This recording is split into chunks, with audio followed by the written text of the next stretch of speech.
सूही महला पहला सुचज्जी, जा तू ता मैं सब को,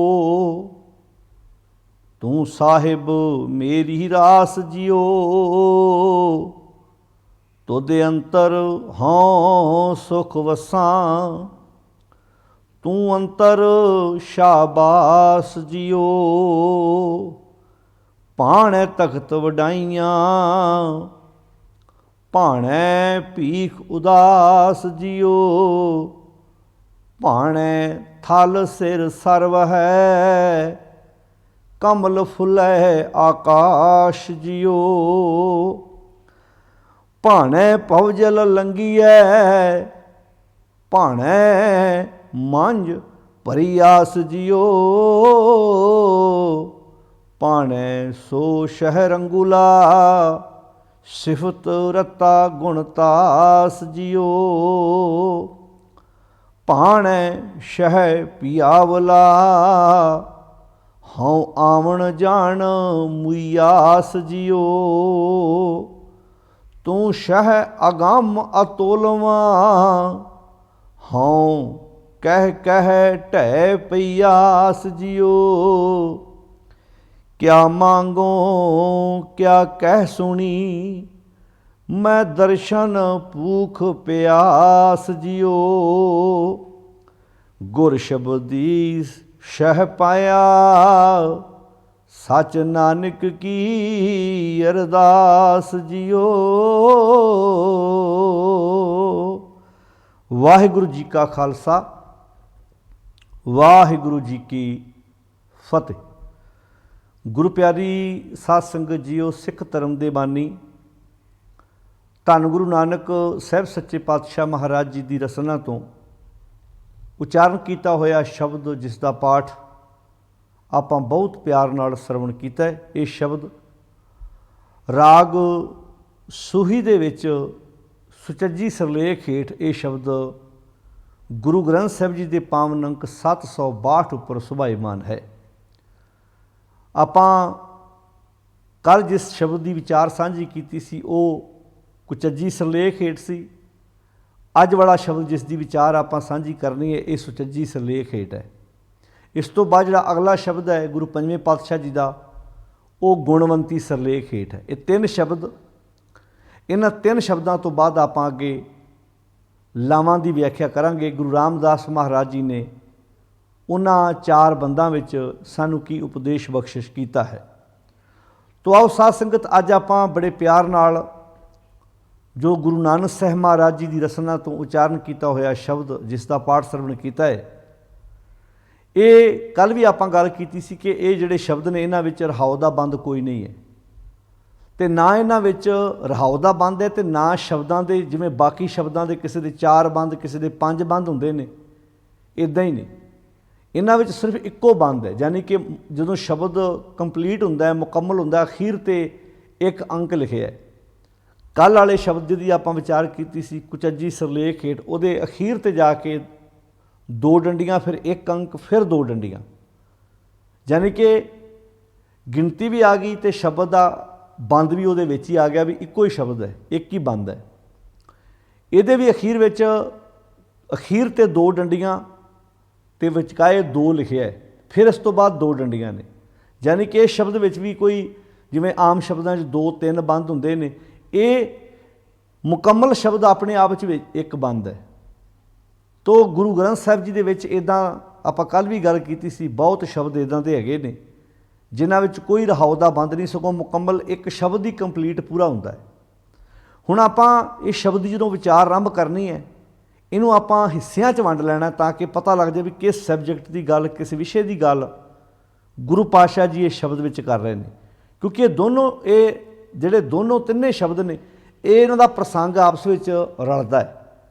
कल आपां जिवें गल कीती सी कुचज्जी सरलेख हेठ कि किवें जीवन च कुचज्जपना है, तो फिर सुचज्ज किदां लैके आउणा जीवन दे विच। हुण पातशाह जी ने इत्थे बहुत प्यारी गल जिहड़ी कीती है कि गुर शब्दी शह पाया।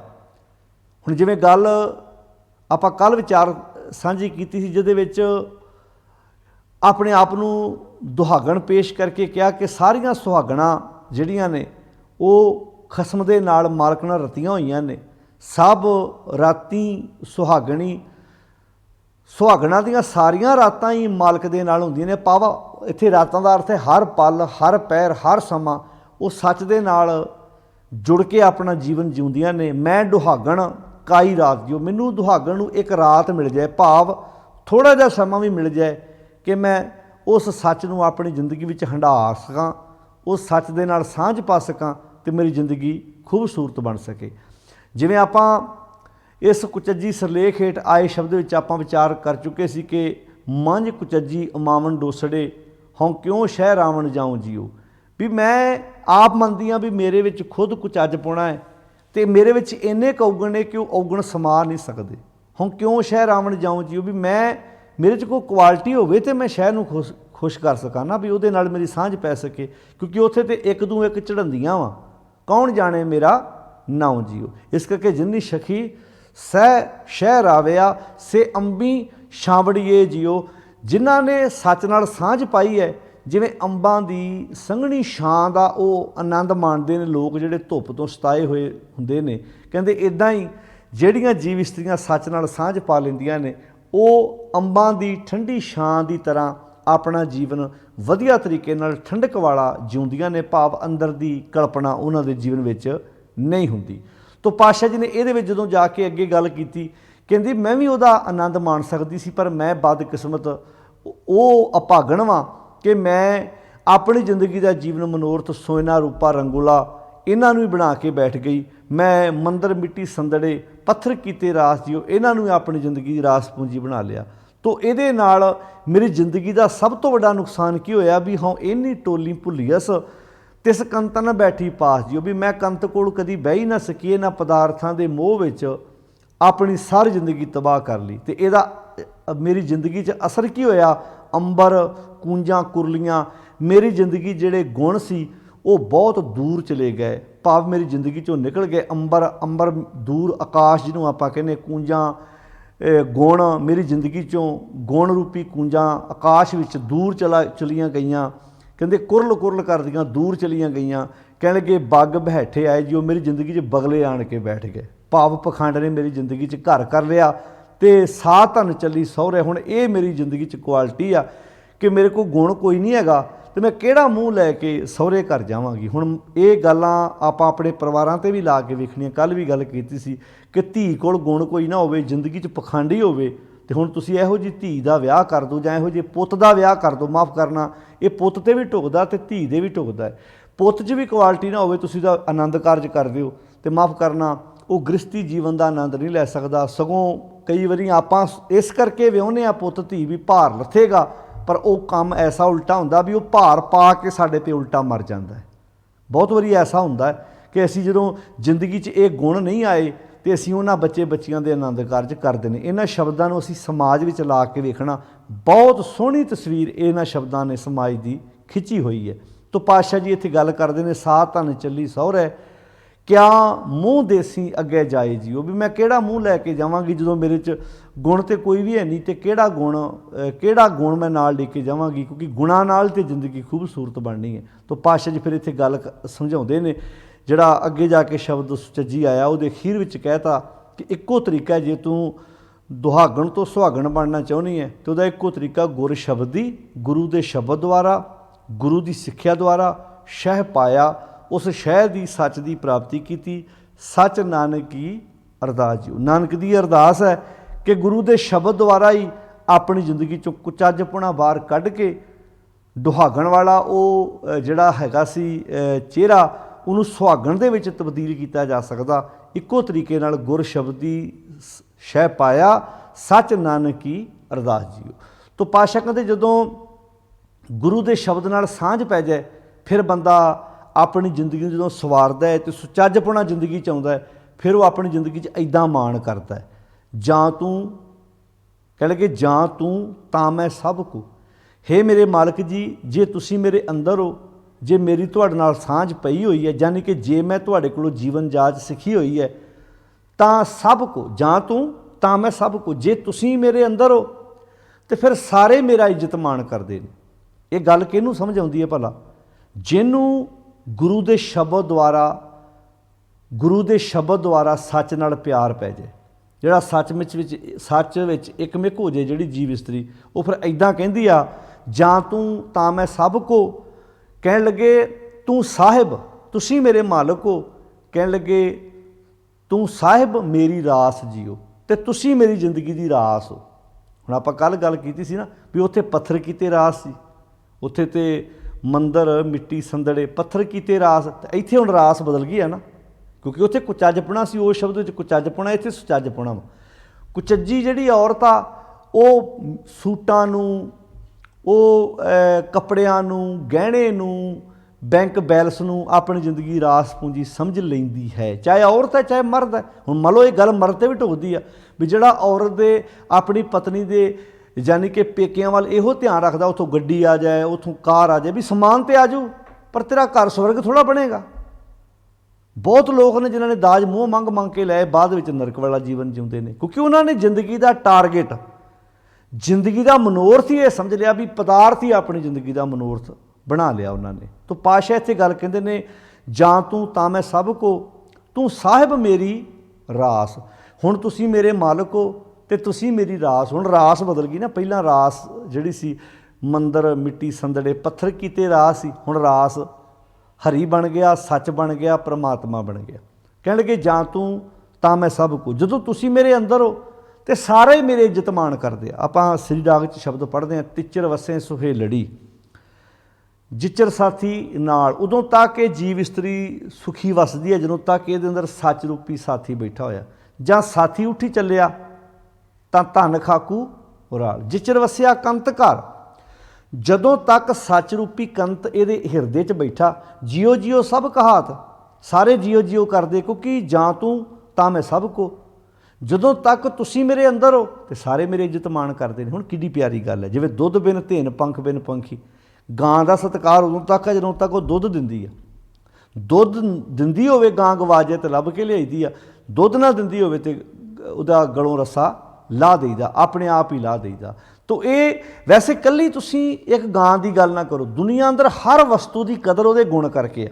ਮੈਂ ਸੌਖੀ ਜਿਹੀ ਉਦਾਹਰਨ ਦਿੰਦਾ, ਮੰਨ ਲਓ ਤੁਸੀਂ ਆਪਣੀ ਜੇਬ 'ਤੇ ਪੈਨ ਲਾਇਆ, ਇੱਕ ਬੰਦਾ ਤੁਹਾਨੂੰ ਕਹਿੰਦਾ ਹੈ ਭਾਈ ਸਾਹਿਬ ਜੀ 1 ਮਿੰਟ ਪੈਨ ਦਿਓ ਮੈਂ ਕੁਝ ਲਿਖਣਾ, ਤੁਸੀਂ ਅੱਗਿਓਂ ਕਹਿੰਦੇ ਚੱਲਦਾ ਨਹੀਂ। ਉਹ ਤੁਹਾਡੇ ਮੂੰਹ 'ਤੇ ਤਾਂ ਨਹੀਂ ਬੋਲਦਾ, ਪਰ ਮਨ 'ਚ ਹੱਸਦਾ ਵੀ ਜੇ ਚੱਲਦਾ ਨਹੀਂ ਤਾਂ ਸ਼ੌਂਕ ਨੂੰ ਲਾਇਆ ਵੈਸੇ ਹੀ, ਕਿਉਂਕਿ ਜੇ ਚੱਲਦੇ ਨਹੀਂ ਫਿਰ ਪੈਨ ਕਾਹਦਾ ਹੋਇਆ ਉਹ। ਹੁਣ ਤੁਹਾਡੇ ਗੁੱਟ ਨਾਲ ਘੜੀ ਵੱਜੀ ਹੈ, ਅਗਲਾ ਤੁਹਾਨੂੰ ਟਾਈਮ ਪੁੱਛੇ ਵੀ ਭਾਈ ਵਕਤ ਕੀ ਹੋਇਆ, ਟਾਈਮ ਕੀ ਹੋਇਆ, ਤੁਸੀਂ ਕਹੋ ਜੀ ਘੜੀ ਚੱਲਦੀ ਨਹੀਂ। ਅਗਲਾ ਤੁਹਾਡੇ ਮੂੰਹ 'ਤੇ ਤਾਂ ਨਹੀਂ ਬੋਲੇਗਾ, ਪਰ ਕਹੇਗਾ ਜੇ ਟਾਈਮ ਹੀ ਨਹੀਂ ਦੱਸਦੀ, ਵਕਤ ਹੀ ਨਹੀਂ ਦੱਸਦੀ। ਹੁਣ ਘੜੀ ਦਾ ਦੱਸਣਾ, ਘੜੀ ਦਾ ਅਸਲੀ ਗੁਣ ਤੇ ਟਾਈਮ ਦੱਸਣਾ ਹੈ ਨਾ।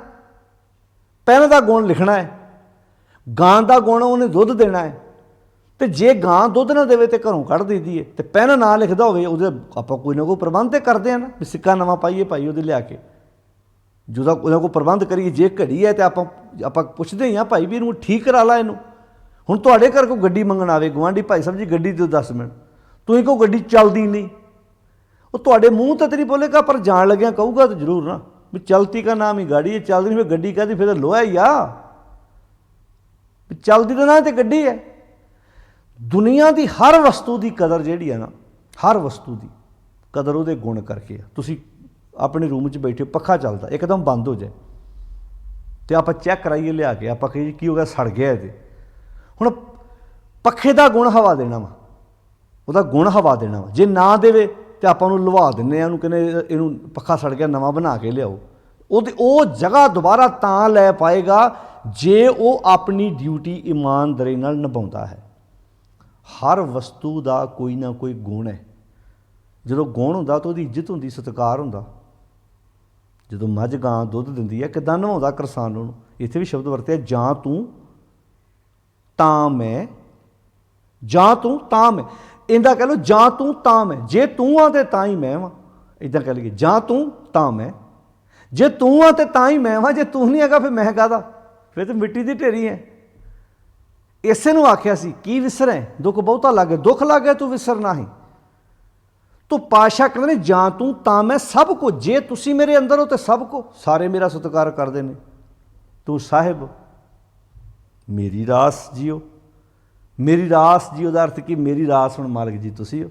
ਆਪਾਂ ਬਾਣੀ 'ਚ ਪੜ੍ਹਦੇ ਨੇ ਜਾਂ ਤੂੰ ਮੇਰੇ ਵੱਲ ਹੈ, ਜਾਂ ਤੂੰ ਤਾਂ ਮੈਂ ਸਭ ਕੁਝ, ਜਾਂ ਤੂੰ ਮੇਰੇ ਵੱਲ ਹੈ, ਜੇ ਤੂੰ ਮੇਰੇ ਵੱਲ ਹੈ। ਹੁਣ ਰੱਬ ਤੇ ਹਰ ਇੱਕ ਦੇ ਵੱਲ ਹੁੰਦਾ, ਪਰ ਅਸੀਂ ਉਹਦੇ ਵੱਲ ਨਹੀਂ ਹੈਗੇ। ਹੁਣ ਇਹਦਾ ਅਰਥ ਇਹ ਨਹੀਂ ਵੀ ਰੱਬ ਜਾਂ ਤੂੰ ਮੇਰੇ ਵੱਲ ਹੈ ਤਾਂ ਕਿਆ ਮੋਸ਼ਨ ਦਾ, ਇਹਦਾ ਅਰਥ ਆਪਾਂ ਇਹ ਕਹਾਂਗੇ ਵੀ ਰੱਬ ਮੇਰੇ ਵੱਲ ਦੂਜਿਆਂ ਦੇ ਵੱਲ ਹੈ। ਨਹੀਂ, ਅਜੇ ਦੁਨਿਆਵੀ ਜਿਹੜਾ ਦੁਨਿਆਵੀ ਪਿਓ ਹੈ ਨਾ, ਉਹ ਵਿਤਕਰਾ ਕਰ ਸਕਦਾ ਵੀ ਜੇ ਵੱਡੇ ਵੱਲ ਹੋ ਗਿਆ ਛੋਟੇ ਨੂੰ ਛੱਡ ਗਿਆ, ਜਾਂ ਛੋਟੇ ਵੱਲ ਹੋ ਗਿਆ ਵੱਡੇ ਨੂੰ ਛੱਡ ਗਿਆ। ਮਾਫ ਕਰਨਾ, ਦੁਨਿਆਵੀ ਪਿਓ ਦੇ ਵਿੱਚ ਕਈ ਵਾਰੀ ਇਹ ਪੱਖ ਆ ਸਕਦਾ, ਸਾਰੇ ਇੱਕੋ ਜਿਹੇ ਨਹੀਂ ਹੈਗੇ। ਕਈ ਤਾਂ ਬਾਪ ਹੁੰਦੇ ਨਾ, ਉਹ ਆਪਣੇ ਬੱਚੇ ਨੂੰ ਇੱਕੇ ਨਜ਼ਰ ਨਾਲ ਸਾਰਿਆਂ ਨੂੰ ਵੇਖਦੇ, ਉਹਨਾਂ ਵਾਸਤੇ ਕੋਈ ਛੋਟਾ ਵੱਡਾ ਨਹੀਂ, ਉਹ ਬਰਾਬਰ ਵੇਖਦੇ, ਸਾਰਿਆਂ ਨੂੰ ਪਿਆਰ ਬਰਾਬਰ ਕਰਦੇ ਆ। ਪਰ ਉਂਗਲਾਂ 'ਤੇ ਗਿਣਨ ਵਾਲੇ ਬਾਪ ਨੇ ਇਹੋ ਜਿਹੇ, ਉਂਗਲਾਂ 'ਤੇ ਗਿਣਨ ਵਾਲੀਆਂ ਮਾਵਾਂ ਐਸੀਆਂ ਨੇ। ਨਹੀਂ ਤਾਂ ਮਾਫ ਕਰਨਾ, ਬਹੁਤੇ ਮਾਂ ਬਾਪ ਵੀ ਜਿਹੜੇ ਬੱਚੇ ਦੀ ਬੇੜੀ ਡੁੱਬ ਰਹੀ ਹੋਵੇ, ਮਾਰ ਕੇ ਛਾਲ ਦੂਜੀ ਬੇੜੀ ਜਾ ਬਹਿੰਦੇ ਨੇ ਵੀ ਜਿਹੜਾ ਪੁੱਤ ਰੋਟੀ ਖਾਂਦਾ ਉਹਦੇ ਵੱਲ ਹੋ ਜਾਓ, ਅਸੀਂ ਇਹਦੇ ਨਾਲ ਕੋ ਤੁਰੀਏ। ਅਤੇ ਕੁਝ ਟਾਵੇਂ ਮਾਂ ਬਾਪ ਹੁੰਦੇ ਨੇ ਜਿਹੜੇ ਉਸ ਬੱਚੇ ਦਾ ਸਾਥ ਦੇਣ, ਜਿਹੜੇ ਬੱਚੇ ਨਾਲ ਧੱਕਾ ਕੀਤਾ ਹੋਵੇ। ਭਰਾਵਾਂ ਨੇ ਵੀ ਉਹ ਕਹਿੰਦੇ ਨਹੀਂ ਤੁਸੀਂ ਧੱਕਾ ਕੀਤਾ, ਅਸੀਂ ਥੋੜ੍ਹਾ ਧੱਕਾ ਕਰਨਾ, ਸਾਡਾ ਤੇ ਬੱਚਾ ਹੈ, ਸਾਡਾ ਤੇ ਪੁੱਤ ਹੈ। ਜੇ ਭਰਾ ਧੋਖਾ ਦੇ ਗਏ ਤਾਂ ਮਾਂ ਬਾਪ ਤੇ ਨਾਲ ਖਲੋਤੇ ਆ ਨਾ। ਕਈਆਂ ਥਾਵਾਂ 'ਤੇ ਭਰਾ ਵੀ ਧੋਖਾ ਦੇ ਜਾਂਦੇ ਅਤੇ ਮਾਂ ਬਾਪ ਵੀ ਉਹਨਾਂ ਦਾ ਸਾਥ ਦਿੰਦੇ ਆ, ਜਿਨ੍ਹਾਂ ਕੋਲ ਚਾਰ ਛਿੱਲੜ ਹੁੰਦੇ ਨੇ। ਟਾਵੇਂ ਮਾਂ ਬਾਪ ਹੁੰਦੇ ਆ ਜਿਹੜੇ ਇਨਸਾਫ ਪਸੰਦ ਹੁੰਦੇ ਆ, ਜਿਹੜੇ ਵਿਤਕਰਾ ਨਹੀਂ ਕਰਦੇ। ਮਾਫ ਕਰਨਾ, ਇਹ ਗੱਲ ਬਹੁਤ ਵੱਡੀ ਹੈ। ਅਸੀਂ ਤਾਂ ਸਾਧਾਂ ਪਖੰਡੀਆਂ ਕੋਲ ਅਤੇ ਅਸੀਂ ਤਾਂ ਤਾਂਤਰਿਕਾਂ ਕੋਲ ਤੁਰੇ ਫਿਰਦੇ ਹਾਂ। ਕਈ ਲੋਕ ਨੂੰਹਾਂ ਨਾਲ ਵੀ ਵਿਤਕਰਾ ਕਰਦੇ ਆ, ਜਿਹੜੀ ਚਾਰ ਛਿੱਲੜ ਵੱਧ ਲੈ ਕੇ ਆਵੇ, ਦਾਜ ਲੈ ਕੇ ਆਵੇ, ਉਹਦੇ ਅੱਗੇ ਪਿੱਛੇ ਭੱਜੇ ਫਿਰਨਾ। ਜਿਹੜੀ ਵਿਚਾਰੀ ਕੱਖ ਨਾ ਪੇਕਿਆਂ ਤੋਂ ਲੈ ਕੇ ਆਵੇ, ਉਹਦਾ ਨਰਾਦਰ ਵੀ ਕਰਨਾ ਹੈ ਅਤੇ ਅਪ ਸ਼ਬਦ ਵੀ ਉਹਦੇ ਪੇਕਿਆਂ ਬਾਰੇ ਬੋਲ ਦੇਣੇ ਨੇ। ਹੁਣ ਇਹਨਾਂ ਸ਼ਬਦਾਂ ਨੂੰ ਤੁਸੀਂ ਆਪਣੇ ਜੀਵਨ 'ਚ ਲਾ ਕੇ ਵੇਖੋ। ਲਾਵਾਂ ਵੇਲੇ, ਲਾਵਾਂ ਤੋਂ ਪਹਿਲਾਂ ਇਹਨਾਂ ਸ਼ਬਦਾਂ ਦੀ ਵਿਆਖਿਆ ਆਪਣੇ ਪਰਿਵਾਰਾਂ 'ਚ ਕਰਕੇ ਵੇਖੋ, ਖੁਦ ਸਮਝ ਕੇ ਵੇਖੋ ਤੁਸੀਂ ਕਿੰਨੀ ਕਮਾਲ ਦੀ। ਜਾਂ ਤੂੰ ਮੇਰੇ ਵੱਲ ਹੈ। ਹੁਣ ਦੁਨਿਆਵੀ ਬਾਪ ਤੇ ਕਹਿ ਸਕਦਾ ਵੀ ਉਹ ਮੇਰੇ ਵੱਲ ਹੈ, ਉਹ ਨਹੀਂ ਮੇਰੇ ਵੱਲ, ਪਰ ਜਿਹੜਾ ਅਕਾਲ ਪੁਰਖ ਪਿਤਾ ਵਾ ਨਾ, ਉਹ ਸਾਰਿਆਂ ਦੇ ਵੱਲ ਹੀ ਆ। ਪਰ ਬਦਕਿਸਮਤੀ ਇਹ ਵੀ ਅਸੀਂ ਉਹਦੇ ਵੱਲ ਨਹੀਂ ਹੈਗੇ। ਅੱਜ ਅਸੀਂ ਤਾਂ ਉਹਦੇ ਵੱਲ ਹੈ ਹੀ ਨਹੀਂ। ਅਸੀਂ ਤਾਂ ਆਪਣੇ ਮਨ ਨੂੰ ਹੋਰ ਹੀ ਕਿਸੇ ਟੇਢੇ ਬੰਨੇ ਲਾਇਆ। ਚੱਲ ਸ਼ਬਦ ਵਰਤਿਆ, ਜਾਂ ਤੂੰ ਮੇਰੇ ਵੱਲ ਹੈ। ਜਦੋਂ ਮਾਲਕ ਜੀ ਤੁਸੀਂ ਮੇਰੀ, ਹੁਣ ਮਾਲਕ ਤਾਂ ਸਾਰਿਆਂ ਦੀ ਸਹਾਇਤਾ ਕਰਦਾ ਵਾ, ਜਦੋਂ ਬੈਠਾ ਸਾਰਿਆਂ ਦੇ ਅੰਦਰ ਸਹਾਇਤਾ ਸਾਰਿਆਂ ਦੀ ਕਰਦਾ ਹੋਇਆ ਨਾ, ਪਰ ਅਸੀਂ ਸਹਾਇਤਾ ਕਰਾਉਣਾ ਹੀ ਨਹੀਂ ਚਾਹੁੰਦੇ। ਜਾਂ ਤੂੰ ਮੇਰੇ ਵੱਲ ਹੈ ਤਾਂ ਕਿਆ ਮੋਸ਼ਨ ਦਾ। ਜਦੋਂ ਮੈਨੂੰ ਪਤਾ ਲੱਗ ਗਿਆ ਤੁਸੀਂ ਮੇਰੇ ਵੱਲ ਆ, ਤੇ ਮੈਂ ਫਿਰ ਧਿਰ ਧਿਰ ਦੀ ਮੁਹਤਾਜੀ ਕਿਉਂ ਕਰੂੰ? ਮੈਂ ਕਿਸੇ ਦਾ ਮੁਹਤਾਜ ਕਿਉਂ? ਤੂੰ ਸਭ ਕੁਝ ਮੈਨੂੰ ਸੌਂਪਿਆ। ਜਦੋਂ ਮੈਨੂੰ ਇਹ ਪਤਾ ਲੱਗ ਗਿਆ ਵੀ ਤੁਸੀਂ ਸਭ ਕੁਝ ਮੈਨੂੰ ਸੌਂਪ ਦਿੱਤਾ, ਜਾਂ ਤੇਰਾ ਬੰਦਾ, ਜਦੋਂ ਮੈਂ ਬੰਦਾ ਹੀ ਤੇਰਾ ਬਣ ਗਿਆ, ਤੇ ਫਿਰ ਸਾਰਾ ਕੁਝ ਤੁਹਾਡਾ ਮੇਰਾ ਹੀ ਹੋਇਆ ਨਾ। ਹੁਣ ਜਿਹੜਾ ਬੱਚਾ ਆਪਣੇ ਪਿਓ ਦਾ ਬਣਦਾ ਹੀ ਨਹੀਂ, ਪਿਓ ਫਿਰ ਕਹਿੰਦਾ ਠੀਕ ਹੈ, ਫਿਰ ਮੈਂ ਅਖਬਾਰ 'ਚ ਕਢਾ ਦਿੰਦਾ ਵੀ ਚੱਲ ਤੇ ਚੱਲ ਜਾਇਦਾਦ ਤੋਂ ਬੇਦਖਲ ਕਰਦਾ। ਜਾਂ ਤੇਰਾ ਬੰਦਾ, ਜਦੋਂ ਅਸੀਂ ਬੰਦੇ ਉਹਦਾ ਬਣਾਂਗੇ ਤਾਂ ਸਭ ਕੁਝ ਉਹਦਾ ਦਿੱਤਾ ਸਾਨੂੰ ਮਿਲੂ। ਅੱਜ ਬੰਦੇ ਤੇ ਅਸੀਂ ਰੱਬ ਦੇ ਬਣੇ ਹੀ ਨਹੀਂ, ਅਸੀਂ ਤੇ ਬਣ ਗਏ ਬੰਦਿਆਂ ਦੇ ਬੰਦੇ। ਸਤਿਗੁਰ ਸਾਹਿਬ ਛੱਡ ਕੇ ਮਨਮੁਖ ਹੋਏ, ਬੰਦੇ ਦਾ ਬੰਦਾ, ਅਸੀਂ ਤੇ ਬੰਦਿਆਂ ਦੇ ਬੰਦੇ ਬਣ ਗਏ। ਕੁਝ ਦੇਹਧਾਰੀ ਬੰਦਿਆਂ ਦੇ, ਕੁਝ ਲੀਡਰਾਂ ਦੇ ਬੰਦੇ ਬਣ ਗਏ। ਧੜਿਆਂ ਨਾਲ ਵਿੱਚ ਵੰਡੇ ਪਏ ਆ, ਫਲਾਣੇ ਧੜੇ ਦਾ, ਫਲਾਣੀ ਪਾਰਟੀ ਦਾ ਬੰਦਾ। ਤਾਂ ਉੱਥੇ ਸ਼ਬਦ ਵਰਤਿਆ, ਲక్ష్ਮੀ ਟੋਟ ਨਾ ਆਵਈ ਖਾਏ ਖਰਚ ਰਹੰਦਾ। ਫਿਰ ਸੱਚ ਇਹ ਹੈ ਵੀ ਜਦੋਂ ਬੰਦਾ ਸੱਚ ਨਾਲ ਜੁੜਦਾ ਨਾ, ਉਹਦੇ ਕੋਲ ਗੁਣ ਕੁਆਲਿਟੀ ਇੰਨੀ ਆ ਜਾਂਦੀ ਹੈ, ਦੁਨੀਆ ਦੇ ਪਦਾਰਥਾਂ ਦਾ ਵੱਧ ਘੱਟ ਆਉਣਾ। ਹੁਣ ਇਹ ਨਹੀਂ ਆਪਾਂ ਕਹਿੰਦੇ ਵੀ ਉਹਦੇ ਕੋਲ ਦੁਨਿਆਵੀ ਪੈਸਿਆਂ ਦੀ ਕਮੀ ਨਹੀਂ ਆਉਂਦੀ। ਇਹ ਦੁਨਿਆਵੀ ਪੈਸਾ ਤਾਂ ਜੇ ਵੱਧ ਪੈਸੇ ਹੋਣੇ ਰੱਬ ਦੀ ਕਿਰਪਾ, ਫਿਰ 2-2 ਨੰਬਰ ਦੀਆਂ ਕਮਾਈਆਂ ਵਾਲਿਆਂ 'ਤੇ ਬੜੀ ਕਿਰਪਾ ਆਪਾਂ ਕਹਿ ਸਕਦੇ ਹਾਂ। ਪੈਸਾ ਵੱਧ ਆਉਣਾ ਘੱਟ ਆਉਣਾ, ਇਹ ਤੁਸੀਂ ਰੱਬ ਦੀ ਰਹਿਮਤ, ਰੱਬ ਦੀ ਕਿਰਪਾ। ਇਹ ਵੇਖੋ ਸਕੂਨ ਕਿੰਨਾ ਕੁ ਬੰਦੇ ਕੋਲ। ਕਈ ਵਾਰੀ ਸਕੂਨ ਝੌਂਪੜੀ ਵਾਲੇ ਕੋਲ ਵੱਧ ਹੁੰਦਾ ਅਤੇ ਮਹੱਲਾਂ ਵਾਲਾ ਕਲਪਿਆ ਹੁੰਦਾ। ਹੁਣ ਤੁਹਾਨੂੰ ਬਹੁਤ ਘੱਟ ਝੌਂਪੜੀਆਂ ਵਾਲੇ ਆਤਮ ਹੱਤਿਆ ਕਰਦੇ ਨਜ਼ਰ ਆਉਣਗੇ। ਮਹੱਲਾਂ ਵਾਲੇ ਕਈ ਵਾਰੀ ਵੱਡੇ ਆਪਣੀ ਬਿਲਡਿੰਗ ਤੋਂ ਛਾਲ ਮਾਰ ਕੇ ਆਪਣੀ ਜੀਵਨ ਲੀਲਾ ਖਤਮ ਕਰ ਲੈਂਦੇ। ਤਾਂ ਪਦਾਰਥਾਂ ਦੇ ਨਾਲ ਅੰਦਰ ਦੀ ਖੁਸ਼ੀ ਦਾ ਵਕਤੀ ਤੌਰ 'ਤੇ ਥੋੜਾ ਸਮਾਂ ਹੋ ਸਕਦਾ, ਪਰ ਸਦਾਬਹਾਰ ਜਿਹੜਾ ਤੁਸੀਂ ਕਹੋਗੇ ਜਿਹੜਾ ਸੁੱਖ ਆ ਨਾ, ਉਹ ਤਾਂ ਕੰਮਾਂ ਤੋਂ ਤੁਹਾਡੇ ਜੀਵਨ ਦੇ ਵਿੱਚ ਪੈਦਾ ਹੋਏ ਜਿਹੜੇ ਗੁਣ ਵਾ ਨਾ, ਉਹਨਾਂ ਦੀ ਵਰਤੋਂ ਕੀਤਿਆਂ ਜੀਵਨ ਜਿਹੜੀ ਖੂਬਸੂਰਤ ਬਣਨਾ। ਤਾਂ ਪਾਤਸ਼ਾਹ ਇੱਥੇ ਜਿਹੜੀ ਗੱਲ ਕਰਦੇ, ਜਾਂ ਤੂੰ ਤਾਂ ਮੈਂ ਸਭ ਕੁਝ, ਜੇ ਤੁਸੀਂ ਹੋ ਤਾਂ ਸਾਰੇ ਮੇਰਾ ਇੱਜ਼ਤ ਮਾਣ ਕਰਦੇ ਆ। ਕਹਿ ਲੱਗੇ ਤੂੰ ਸਾਹਿਬ, ਤੁਸੀਂ ਮੇਰੇ ਖਸਮ ਹੋ, ਮਾਲਕ ਹੋ। ਤੂੰ ਸਾਹਿਬ ਮੇਰੀ ਰਾਸ ਜੀ। ਹੁਣ ਮੈਂ ਤੁਹਾਨੂੰ ਆਪਣੀ ਰਾਸ ਬਣਾ ਲਿਆ। ਤੁਧ ਅੰਤਰ ਹਉ ਸੁਖ ਵਸਾਂ। ਕਿੱਡੀ ਕਮਾਲ ਦੀ ਗੱਲ ਹੈ। ਤੁਧ ਅੰਤਰ ਹਉ ਸੁਖ ਵਸਾਂ। ਮੈਂ ਸੁਖੀ ਕਦੋਂ ਵਸਦਾ? ਜਦੋਂ ਤੁਸੀਂ ਮੇਰੇ ਅੰਦਰ ਹੋ। ਹੁਣ ਆਪਾਂ ਇਹ ਕਹਾਂਗੇ ਵੀ ਜਿਹੜੇ ਸੁਖੀ ਨਹੀਂ ਵਸਦੇ ਉਹਨਾਂ ਦੇ ਅੰਦਰ ਰੱਬ ਹੈ ਨਹੀਂ ਗਾ। ਹੁਣ ਇਹਦਾ ਅਰਥ ਕੀ ਹੋਇਆ? ਹੁਣ ਇਹ ਸ਼ਬਦ 762 ਨੰਬਰ ਅੰਕ 'ਤੇ ਹੈ। ਇੱਥੇ ਲਿਖਿਆ ਤੁਧ ਅੰਤਰ ਹਉ ਸੁਖ ਵਸਾਂ। ਅੱਛਾ, ਤੁਸੀਂ ਜਦੋਂ ਮੇਰੇ ਅੰਦਰ ਹੁੰਦੇ ਹੋ ਤਾਂ ਮੈਂ ਸੁਖੀ ਵਸਦਾ। ਅੱਛਾ, ਜਿਹੜੇ ਲੋਕ ਦੁਖੀ ਆ ਮਾਨਸਿਕ ਤੌਰ ਤੇ ਉਹਨਾਂ ਅੰਦਰ ਰੱਬ ਨਹੀਂ ਵਸਦਾ ਵਾ।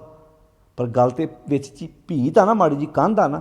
ਜਿਨ੍ਹਾਂ ਸਾਂਝ ਨਹੀਂ ਪਾਈ ਉਹ ਦੁਖੀ ਆ, ਜਿਨ੍ਹਾਂ ਸਾਂਝ ਪਾ ਲਈ ਉਹ ਕਹਿੰਦਾ ਮੈਂ ਵਸਦਾ ਤੇ ਸਾਰਿਆਂ ਦੇ ਅੰਦਰ ਹੀ ਹੈ। ਹੁਣ ਦੁੱਧ ਵਿੱਚ ਘਿਓ ਤੇ ਸਾਰਿਆਂ 'ਚ ਹੀ ਹੁੰਦਾ, ਇੱਕ ਨੂੰ ਕੱਢਣਾ ਆਉਂਦਾ, ਇੱਕ ਨੂੰ ਨਹੀਂ ਕੱਢਣਾ ਆਉਂਦਾ। ਉਹ ਕਸੂਰ ਥੋੜ੍ਹਾ। ਹੁਣ ਮੰਨ ਲਓ ਦੋ ਭਰਾ ਵਾ, ਦੋਵੇਂ ਡੇਅਰੀ ਤੋਂ 5-5 ਕਿਲੋ ਦੁੱਧ ਲਏ। ਧਿਆਨ ਨਾਲ ਸੁਣਿਓ ਗੱਲ, ਮੈਂ ਸੌਖੀ ਜਿਹੀ ਐਗਜ਼ਾਮਪਲ ਦਿੰਦਾ। ਦੋ ਭਰਾ 5-5 ਕਿਲੋ ਡੇਅਰੀ ਤੋਂ ਦੁੱਧ ਲਏ। 1 ਕਿਲੋ ਉਹਨਾਂ ਨੇ ਵਰਤ ਲਿਆ, 4 ਕਿਲੋ ਰੱਖਿਆ ਇੱਦਾਂ ਪਿਆ ਵਾ। ਸ਼ਾਮ ਨੂੰ 2 ਕਿਲੋ ਦੁੱਧ ਨੂੰ ਜਾਗ ਲਾਤੀ ਵੱਡੀ ਜਿਹੜੀ ਹੈਗੀ ਸੀ ਜਠਾਣੀ ਨੇ ਤੇ ਦਰਾਣੀ ਨੇ ਲਾਈ ਨਾ। ਸੌਖੀ ਜਿਹੀ ਉਦਾਹਰਨ ਦੇਣ ਲੱਗਾ ਤਾਂ ਕਿ ਗੱਲ ਸਮਝ ਪੈ ਜਾਏ। ਅਗਲੇ ਦਿਨ ਕੀ ਹੋਇਆ ਵੀ ਉਹਨੇ ਆਪਣੇ ਪਤੀ ਨੂੰ ਕਿਹਾ ਜਾ ਭੱਜ ਕੇ ਬਾਜ਼ਾਰੋਂ ਦਹੀਂ ਲੈ ਆ। ਅਤੇ ਜਦੋਂ ਉਹਨੇ ਦੂਜੀ ਵੱਲ ਵੇਖਿਆ ਉਹਦੀ ਤੁਸੀਂ ਦਹੀਂ ਨਹੀਂ ਆਂਦੀ, ਮੈਂ ਤਾਂ ਦਹੀਂ ਘਰੇ ਜਮਾਇਆ। ਤੁਸੀਂ ਕਿੱਥੋਂ ਜਮਾ ਲਿਆ? ਕਹਿੰਦੀ ਦੁੱਧ ਵਿੱਚੋਂ। ਅੱਛਾ, ਕਿਹੜੇ ਦੁੱਧ 'ਚੋਂ? ਕਹਿੰਦੀ ਜਿਹੜਾ ਬਾਜ਼ਾਰੋਂ ਲਿਆਂਦਾ ਸੀ ਕੱਲ੍ਹ ਆਪਾਂ। ਅੱਛਾ, ਹੁਣ ਜਿਹਨੂੰ ਪਤਾ ਹੀ ਨਹੀਂ ਵੀ ਦੁੱਧ ਵਿੱਚੋਂ ਦਹੀਂ ਨਿਕਲਦਾ, ਆਂਦੀ ਸਾਡੇ ਦੁੱਧ ਵਿੱਚੋਂ ਤਾਂ ਦਹੀਂ ਨਿਕਲਿਆ ਨਹੀਂ। ਕਹਿੰਦੀ ਦੁੱਧ 'ਚੋਂ ਦਹੀਂ ਕੱਢਣ ਲਈ ਨਾ ਉਹਨੂੰ ਗਰਮ ਕਰਨਾ ਪੈਂਦਾ, ਉਹਨੂੰ ਜਾਗ ਲਾਉਣੀ ਪੈਂਦੀ ਹੈ, ਫਿਰ ਜਾਗ ਲਾ ਕੇ ਫਿਰ ਟਿਕਾਉਣਾ ਪੈਂਦਾ, ਫਿਰ ਜਾ ਕੇ ਦਹੀਂ ਬਣਦਾ। ਹੁਣ ਕਮਾਲ ਦੀ ਗੱਲ, ਜਿਹੜਾ ਦੁੱਧ ਬਾਜ਼ਾਰੋਂ ਲਿਆਂਦਾ ਸੀ ਨਾ, ਦੁੱਧ ਸਾਰੇ 'ਚ ਹੀ ਦਹੀਂ ਹੈਗਾ ਸੀ।